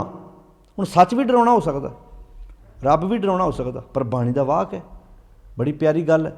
ਆਪਾਂ ਜਦੋਂ ਸਤਿਗੁਰ ਦੀ ਬਾਣੀ ਪਰ ਦੀਸਤਾ, ਆਪਾਂ ਬਹੁਤ ਪਿਆਰਾ ਸ਼ਬਦ ਪੜ੍ਹਿਆ ਵੀ ਸਾਚ ਨਾ ਮੇਰਾ ਮਨ ਲਾਗਾ, ਲੋਗਨ ਸਿਓ ਮੇਰਾ ਠਾਠਾ ਬਾਗਾ, ਬਾਰ ਸੂਤ ਸਗਲ ਸਿਓ ਮੌਲਾ, ਅਲਿਪਤ ਰਹੋ ਜੈਸੇ ਜਲ ਮੈਂ ਕੌਲਾ। ਦੀ ਸਾਵਤ ਹੈ ਬਹੁਤ ਪਿਆਲਾ, ਵੇਖਣ ਨੂੰ ਪਿਆਲਾ ਲੱਗਦਾ, ਡਰਾਉਣਾ, ਪਰ ਸਗਲ ਚਰਨ ਕੀ ਇਹ ਮਨ ਰਾਲਾ। ਸੱਚ, ਹੁਣ ਤੁਸੀਂ ਵੇਖੋ, ਹੁਣ ਇੱਕ ਕੰਪਨੀ ਵਿੱਚ, ਇੱਕ ਆਫਿਸ ਵਿੱਚ ਇੱਕ ਬੰਦਾ ਸੱਚਾ, ਬਾਕੀ ਬੰਦੇ ਰਿਸ਼ਵਤਾਂ ਲੈਣ ਵਾਲੇ ਆ, ਉਹਨਾਂ ਸਾਰਿਆਂ ਨੂੰ ਇਹਦੇ ਇਕੱਲੇ ਤੋਂ ਡਰ ਆਈ ਜਾਂਦਾ। ਹੈ ਡਰਾਉਣਾ ਥੋੜ੍ਹਾ। ਇਹ ਉਹਨੂੰ ਪੁੱਛ ਕੇ ਵੇਖੋ ਜਿਹੜੇ ਬੰਦੇ ਨਾਲ ਉਹਨੇ ਬਿਨਾਂ ਰਿਸ਼ਵਤ ਤੋਂ ਕੰਮ ਕੀਤਾ, ਉਹ ਕਹਿੰਦਾ ਇਹਦੇ ਨਾਲ ਦਾ ਤਾਂ ਬੰਦਾ ਹੀ ਨਹੀਂ ਹੈਗਾ ਇਸ ਆਫਿਸ ਵਿੱਚ, ਪਰ ਬਾਕੀ ਸਾਰੇ ਮਹਿਕਮੇ ਨੂੰ ਉਹ ਤੋਂ ਡਰ ਆਉਂਦਾ, ਕਹਿੰਦਾ ਇਹ ਤਾਂ ਬੰਦਾ ਭਿਆਵਲਾ ਹੈ, ਇਹ ਤੁਹਾਨੂੰ ਡਰ ਆ ਗਿਆ। ਉਹ ਨਹੀਂ ਵੀ ਹੁੰਦਾ ਆਪਸ ਵਿੱਚ ਤਾਂ ਵੀ ਡਰੀ ਜਾਂਦੇ ਆ। ਇਹ ਆਪਸ ਵਿੱਚ ਹੁੰਦੇ ਤਾਂ ਵੀ ਨਹੀਂ ਡਰ ਆਉਂਦਾ। ਕਿਉਂ? ਕਿਉਂਕਿ ਇਹਨਾਂ ਨੂੰ ਪਤਾ ਰਿਸ਼ਵਤ ਲੈਂਦੇ ਆ, ਬੇਈਮਾਨੀਆਂ ਕਰਦੇ ਆ। ਹੁਣ ਇੱਥੇ ਸ਼ਬਦ ਵਰਤਿਆ ਭਾਣੇ ਸ਼ਹਿ ਪਿਆਵਲਾ। ਇੱਕ ਉਹ ਆ ਜਿਹੜੇ ਭਾਣੇ 'ਚ ਨਹੀਂ ਤੁਰਦੇ, ਉਹਨਾਂ ਨੂੰ ਸ਼ਹਿ ਪਿਆਵਲਾ ਲੱਗਦਾ, ਡਰਾਉਣਾ ਲੱਗਦਾ, ਔਖਾ ਲੱਗਦਾ। ਹਵਾਵਣ ਜਾਣ ਮੁਈ ਆਸ ਜੀਓ। ਫਿਰ ਇਹੋ ਜਿਹੀਆਂ ਜੀਵ ਇਸਤਰੀਆਂ ਦਾ ਨਾ ਆਉਣਾ ਜਾਣਾ ਬਣਿਆ ਰਹਿੰਦਾ। ਉਹ ਆਉਣਾ ਜਾਣਾ ਬਣਿਆ ਰਹਿੰਦਾ ਅਤੇ ਆਤਮਿਕ ਤੌਰ 'ਤੇ ਸਦਾ ਮਰੀਆਂ ਰਹਿੰਦੀਆਂ ਨੇ। ਫਿਰ ਅੱਗੇ ਕਹਿੰਦੇ ਨੇ ਤੂੰ ਸ਼ਹਿ ਅਗੰਮ ਅਤੋਲਵਾਂ। ਤੁਸੀਂ ਸ਼ਹਿ ਅਗੰਮ ਜੇ, ਗਿਆਨ ਇੰਦਰੀਆਂ ਦੀ ਪਹੁੰਚ ਤੋਂ ਅਤੋਲਵਾਂ, ਜਿਹੜਾ ਤੁਲਿਆ ਨਹੀਂ ਜਾ ਸਕਦਾ, ਭਾਵ ਬੇਅੰਤ ਗੁਣਾਂ ਦਾ ਮਾਲਕ ਹੋਂ। ਕਹਿ ਢਹਿ ਪਈ ਆਸ ਜੀਓ। ਮੈਂ ਤੁਹਾਡੇ ਕਿਹੜੇ ਕਿਹੜੇ ਗੁਣ ਦੀ ਵਿਆਖਿਆ ਕਰਾਂ, ਕਿਹੜਾ ਗੁਣ ਬਿਆਨ ਕਰਾਂ। ਢਹਿ ਪਈ ਆਸ ਜੀਓ, ਮੈਂ ਤੁਹਾਡੇ ਚਰਨਾਂ 'ਚ ਆਣ ਪਈ ਹਾਂ, ਭਾਵ ਮੈਂ ਤੁਹਾਡੇ ਨਾਲ ਹੁਣ ਸਾਂਝ ਪਾ ਲਈ ਆ। ਫਿਰ ਅੱਗੇ ਕਹਿੰਦੇ ਕਿਆ ਮੰਗੂ ਕਿਆ ਕਹਿ ਸੁਣੀ। ਹੁਣ ਮੈਂ ਕਿਹੜੀ ਚੀਜ਼ ਮੰਗਾਂ ਤੁਹਾਡੇ ਕੋਲੋਂ, ਕਿਹੜੀ ਮੰਗ ਤੁਹਾਡੇ ਅੱਗੇ ਰੱਖਾਂ। ਕਿਆ ਮੰਗੂ ਕਿਆ ਕਹਿ ਸੁਣੀ। ਮੈਂ ਦਰਸ਼ਨ ਭੁੱਖ ਪਿਆਸ ਜੀਓ। ਮੈਨੂੰ ਤਾਂ ਤੁਹਾਡੇ ਦਰਸ਼ਨਾਂ ਦੀ ਭੁੱਖ ਅਤੇ ਪਿਆਸ ਹੈ। ਮੈਨੂੰ ਤਾਂ ਤੁਹਾਡੇ ਦਰਸ਼ਨਾਂ ਦੀ ਭੁੱਖ ਅਤੇ ਪਿਆਸ ਅੰਦਰ ਲੱਗੀ ਹੋਈ ਹੈ। ਗੁਰ ਸ਼ਬਦੀ ਸ਼ਹਿ ਪਾਇਆ। ਗੁਰੂ ਦੇ ਸ਼ਬਦ ਦੁਆਰਾ ਹੀ ਉਹ ਸ਼ਹਿ ਦੀ ਪ੍ਰਾਪਤੀ ਹੋ ਸਕਦੀ ਹੈ। ਸੱਚ ਨਾਨਕ ਕੀ ਅਰਦਾਸ ਜੀਓ। ਨਾਨਕ ਦੀ ਇਹ ਅਰਦਾਸ ਹੈ ਕਿ ਗੁਰੂ ਦੇ ਸ਼ਬਦ ਦੁਆਰਾ ਹੀ ਉਹ ਸੱਚ ਨਾਲ ਸਾਂਝ ਪਾ ਕੇ ਜ਼ਿੰਦਗੀ 'ਚੋਂ ਕੁਚੱਜਪੁਣਾ ਬਾਹਰ ਕੱਢ ਕੇ ਸੁਚੱਜਪੁਣਾ ਆ ਸਕਦਾ ਹੈ। ਹੁਣ ਆਪਾਂ ਕੱਲ੍ਹ ਤੱਕ ਜਿਹੜਾ ਸ਼ਬਦ ਵਿਚਾਰਿਆ ਸੀ ਉਹ ਸੀ ਕੁਚੱਜੀ ਸਰਲੇਖ ਹੇਠ। ਹੁਣ ਆਪਾਂ ਉਹਦੇ ਵਿੱਚ ਵੇਖਿਆ ਸੀ ਵੀ ਕਿੱਦਾਂ ਗੁਰਦੇਵ ਜੀ ਨੇ ਅੰਬਰ ਕੂੰਜਾਂ ਕੁਰਲੀਆਂ ਦੀ ਗੱਲ ਕੀਤੀ। ਬੱਗ ਬੈਠੇ ਆਏ ਜੀ, ਉਹ ਬਗਲੇ ਜੀਵਨ 'ਚ ਆ ਗਏ, ਜੀਵਨ ਪਖੰਡੀ ਬਣ ਗਿਆ। ਯਾਨੀ ਕਿ ਬਾਹਰੋਂ ਵੇਖਣ ਨੂੰ ਲੱਗਦਾ ਵੀ ਧਰਮੀ ਹੈ, ਪਰ ਧਰਮੀ ਹੈ ਨਹੀਂ ਹੈ। ਬਾਹਰੋਂ ਵੇਖਣ ਨੂੰ ਲੱਗਦੀ ਵੀ ਇਹ ਸਫਲ ਔਰਤ ਹੈ, ਸਫਲ ਮਰਦ ਹੈ, ਸਫਲ ਗ੍ਰਸਤੀ ਹੈ, ਪਰ ਵਾਸਤਵ ਵਿੱਚ ਹੈ ਨਹੀਂ ਹੈ। ਹੁਣ ਆਖਿਆ ਆਓ ਇਸ ਕੁਚੱਜਪੁਣੇ ਨੂੰ ਬਾਹਰ ਕੱਢ ਕੇ ਸੁਚੱਜਪੁਣਾ ਲੈ ਕੇ ਆਈਏ। ਅਤੇ ਇਹ ਸੁਚੱਜਪੁਣਾ ਲਿਆਉਣ ਦਾ ਇੱਕੋ ਤਰੀਕਾ ਕਿ ਉਹਦੇ ਹੁਕਮ 'ਚ ਤੁਰ ਕੇ, ਉਹਦੀ ਰਜ਼ਾ 'ਚ ਤੁਰ ਕੇ ਆਪਣੀ ਜ਼ਿੰਦਗੀ ਨੂੰ ਖੂਬਸੂਰਤ ਬਣਾਈਏ। ਜਾਂ ਤੂੰ ਤਾਂ ਮੈਂ, ਜੇ ਤੁਸੀਂ ਮੇਰੇ ਅੰਦਰ ਹੋ, ਜਦੋਂ ਮੈਂ ਤੁਹਾਡੇ ਨਾਲ ਸਾਂਝ ਪਾਉਣਾ ਤਾਂ ਮੈਂ ਆ, ਤਾਂ ਹੀ ਮੇਰੀ ਹਸਤੀ ਆ। ਨਹੀਂ ਤਾਂ ਮੈਨੂੰ ਕਹਿੰਦੇ ਪੁੱਛਣਾ, ਨਹੀਂ ਤੇ ਕਰਤੂਤ ਪਸ਼ੂ ਕੀ ਮਾਨਸ ਜਾਤ ਆ, ਮਹਾਰਾਜ ਕਹਿੰਦੇ ਨੇ। ਜਾਂ ਤੂੰ ਤਾਂ ਮੈਂ ਸਭ ਕੋ, ਤੂੰ ਸਾਹਿਬ ਮੇਰੀ ਰਾਜ, ਤੁਸੀਂ ਮੇਰੇ ਸਾਹਿਬ ਹੋ, ਤੁਸੀਂ ਮੇਰੇ ਮਾਲਕ ਹੋ। ਅਤੇ ਹੇ ਮੇਰੇ ਮਾਲਕ ਜੀ, ਤੁਸੀਂ ਮੇਰੀ ਜ਼ਿੰਦਗੀ ਦੀ ਰਾਸ ਹੋ। ਹਰ ਰਾਸ ਮੇਰੀ ਮਨ ਨਜ਼ਾਰਾ ਹੋ ਗਿਆ। ਆਓ, ਕਿਉਂਕਿ ਜਿਨ੍ਹਾਂ ਰਾਸ ਨਾਲ ਸੱਚ ਹੈ ਕਿਉਂ ਤਿੰਨਾ ਸੁੱਖ ਹੋਏ। ਜਿਨ੍ਹਾਂ ਕੋਲ ਰਾਸ ਸੱਚ ਦੀ ਨਹੀਂ ਹੈਗੀ, ਮਹਾਰਾਜ ਦੀ ਬਾਣੀ ਕਹਿੰਦੀ ਹੈ ਕਿਉਂ ਤਿੰਨਾ ਸੁੱਖ ਹੋਏ। ਖੋਟੇ ਵਣਜ ਵਣੰਜੇ ਹੈ, ਮਨ ਤਨ ਖੋਟਾ ਹੋਏ। ਫਾਹੀ ਫਾਥੇ ਮਿਰਗ ਜਿਉ, ਦੂਖ ਘਣੋ ਨਿਤ ਰੋਏ। ਆਓ ਗੁਰੂ ਕੇ ਪਿਆਰਿਓ, ਗੁਰੂ ਦੀ ਪਿਆਰੀ ਸਿੱਖਿਆ, ਗੁਰੂ ਦਾ ਪਿਆਰਾ ਉਪਦੇਸ਼ ਆਪਣੀ ਜ਼ਿੰਦਗੀ ਦੇ ਵਿੱਚ ਵਸਾਈਏ। 762 ਨੰਬਰ ਅੰਕ 'ਤੇ ਇਹ ਸ਼ਬਦ ਸੁਚੱਜੀ ਸਰਲੇਖ ਹੇਠ ਹੈ। ਇਸ ਤੋਂ ਬਾਅਦ ਆਪਾਂ ਕੱਲ੍ਹ ਗੁਣਵੰਤੀ ਸਰਲੇਖ ਹੇਠ ਜਿਹੜਾ ਸ਼ਬਦ ਹੈ ਉਹਦੀ ਵਿਚਾਰ ਕਰਾਂਗੇ। ਇਸ ਤੋਂ ਬਾਅਦ ਆਪਾਂ ਲਾਵਾਂ ਦੀ ਵਿਚਾਰ ਬੜੇ ਪਿਆਰ ਨਾਲ ਰਲ ਮਿਲ ਕੇ ਸਾਂਝੀ ਕਰਾਂਗੇ। ਸਾਰਿਆਂ ਦਾ ਧੰਨਵਾਦ ਜੀ। ਸਹਿਜ ਪਾਠ ਆਪ ਕਰੋ, ਆਪ ਗੁਰਬਾਣੀ ਪੜ੍ਹੋ, ਕੋਸ਼ਿਸ਼ ਕਰੋ ਬਾਣੀ ਨੂੰ ਆਪ ਭਾਵੇਂ ਇੱਕ ਸ਼ਬਦ ਹੀ ਰੋਜ਼ ਪੜ੍ਹੋ, ਤਾਂ ਕਿ ਸਾਡੀ ਜ਼ਿੰਦਗੀ ਵਿੱਚ ਇਹ ਗੁਰਬਾਣੀ ਦੀ ਵਿਚਾਰ ਆ ਸਕੇ, ਅਸੀਂ ਜ਼ਿੰਦਗੀ ਨੂੰ ਖੂਬਸੂਰਤ ਤਰੀਕੇ ਨਾਲ ਜੀਉ ਸਕੀਏ ਜੀ। ਸਾਰਿਆਂ ਦਾ ਧੰਨਵਾਦ ਜੀ। ਇੰਨੇ ਕੁ ਬਚਨ ਪ੍ਰਵਾਨ ਕਰਨੇ। ਸਾਧ ਸੰਗਤ ਅਦਬ ਸਤਿਕਾਰ ਨਾਲ ਬੜੇ ਪਿਆਰ ਨਾਲ ਫਤਿਹ ਬੁਲਾਓ ਤੇ ਆਖੋ ਜੀ ਵਾਹਿਗੁਰੂ ਜੀ ਕਾ ਖਾਲਸਾ ਵਾਹਿਗੁਰੂ ਜੀ ਕੀ ਫਤਿਹ।